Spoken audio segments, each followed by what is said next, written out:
Thoughts on the second match is we're very keen to improve on the performance from Saturday night and very keen to make it a special night for Bharat and send him off in the rightful way as a national team and Nepali legend.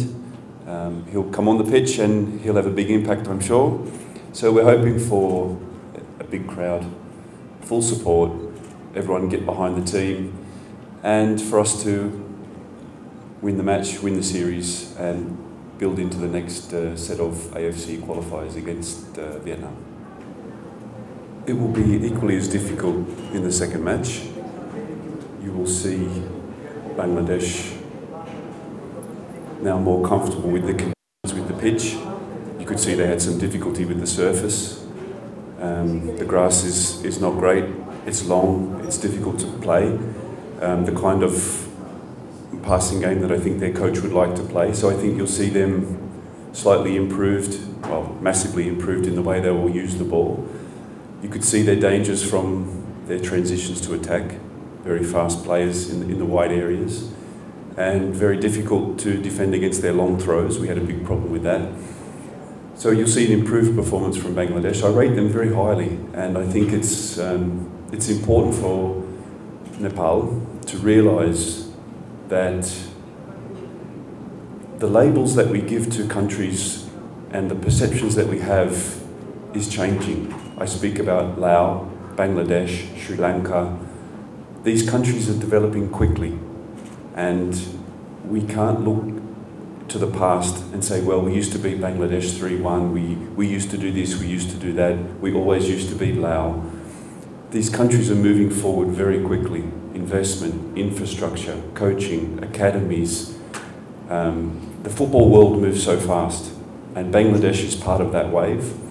So in terms of the game tomorrow night, you'll see Bangladesh use their expertise of their foreign staff to analyse, to get the players prepared.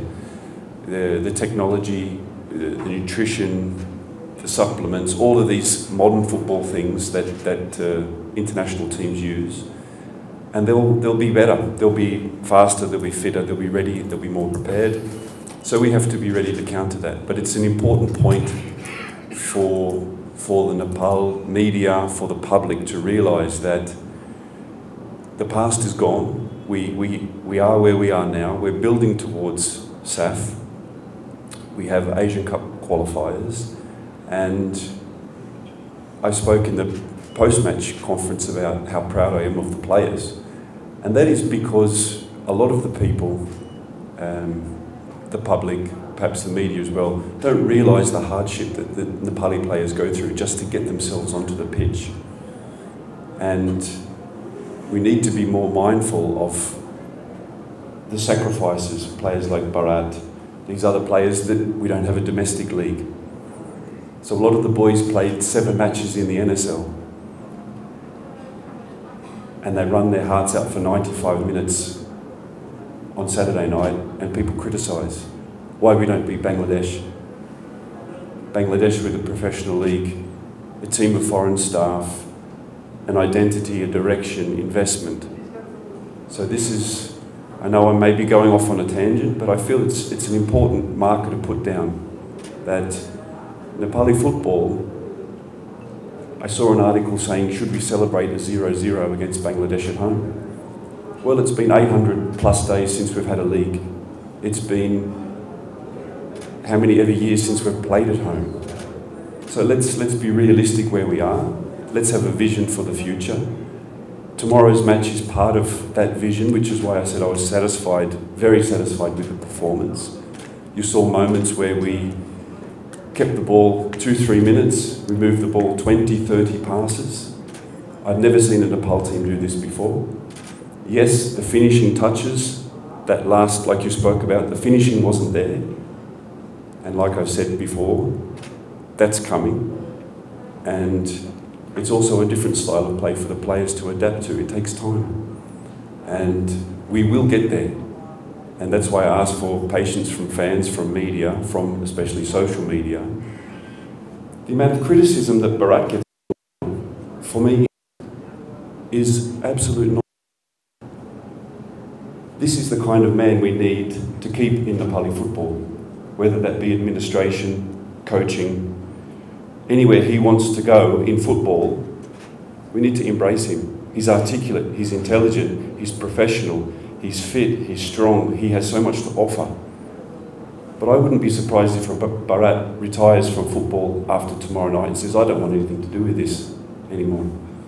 I really hope that's not the case. I've encouraged him to stay in football, and I will do everything I can to support that, because Bharat moving, transitioning from player to wherever he wants to go next, this is part of the vision for the future of Nepali football.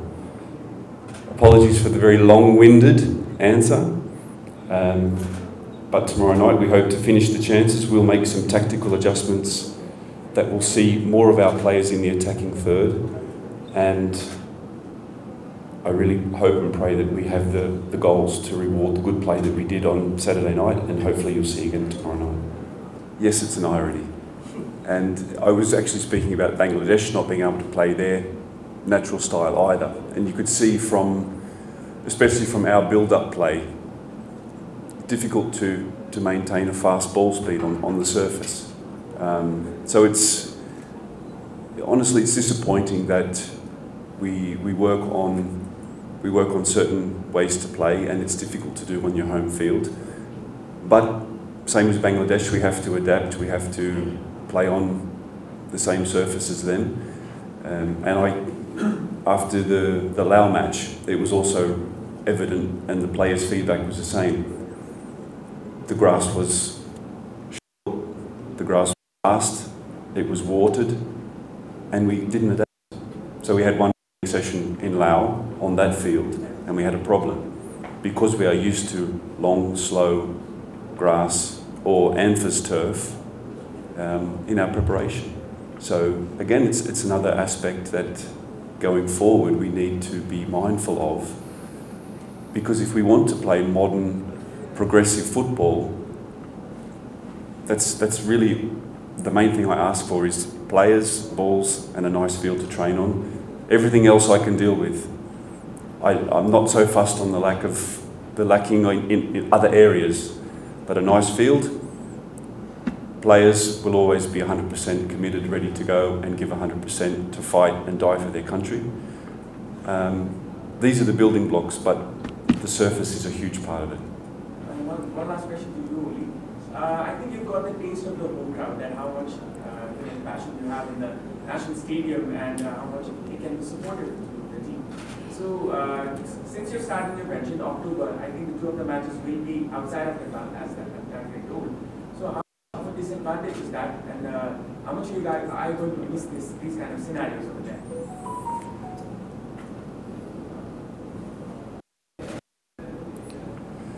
Again, it's your perception and how you view things and how you want to accept. We would love to play at home. You could see how special it was for the players in the dressing room before the match, how much emotion they had to go out in front of their home fans. If that's not possible, we have to we have to try and sell the advantages of playing away. So it helps us retain an underdog status if we play away in Vietnam twice or Malaysia. So of course we hope we can play at home, but the reality is it's not going to happen for the foreseeable future. So we have to adapt. As a coach, I see it as an opportunity for us to train in different places, good for the players to adapt and honestly have better surfaces to play on, which I think we can implement our style of football more effectively.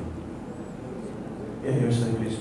For the favorite match, so what was your impression when you saw him at the first time, and how is he gelling into the team despite being so experienced? It's check. He's an amazing person, and like I said before, he's fit into the team. I'll tell you a secret. I told him not to retire. He still has big value. You see the England team still, Jordan Henderson is still an integral part of that team. I would have loved Bharat to continue in that capacity. He's great around the players. And let's not forget his footballing ability. He would still be in the squad on merit if this wasn't his farewell match. So I want to make that very clear as well. The experience that he brings, he sees situations because he's been there 1,000 times before. So the impact that, for example, he's had on Srijan, Subas, our other wide players, they see what he does and they learn. So that's why I say the value that he brings as a coach, Bharat's the kind of person that I would love to keep in the national team setup as an example of a top professional, as a top person.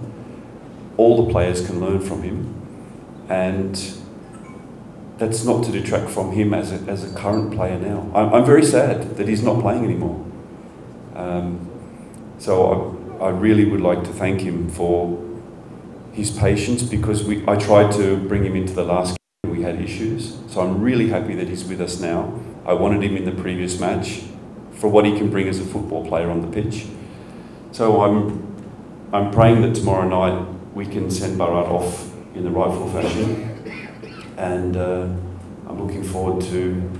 There'll be one special moment, whether he beats his player the way that he does, the little Bharat Kawas move, there'll be a cross, there'll be a shot, there'll be something. So I'm really looking forward to it, and again, my sincere wish is that he stays within the national team setup, and we'll talk about that in whatever capacity that he would like to be involved. Deal, Bharat? Yes? Okay.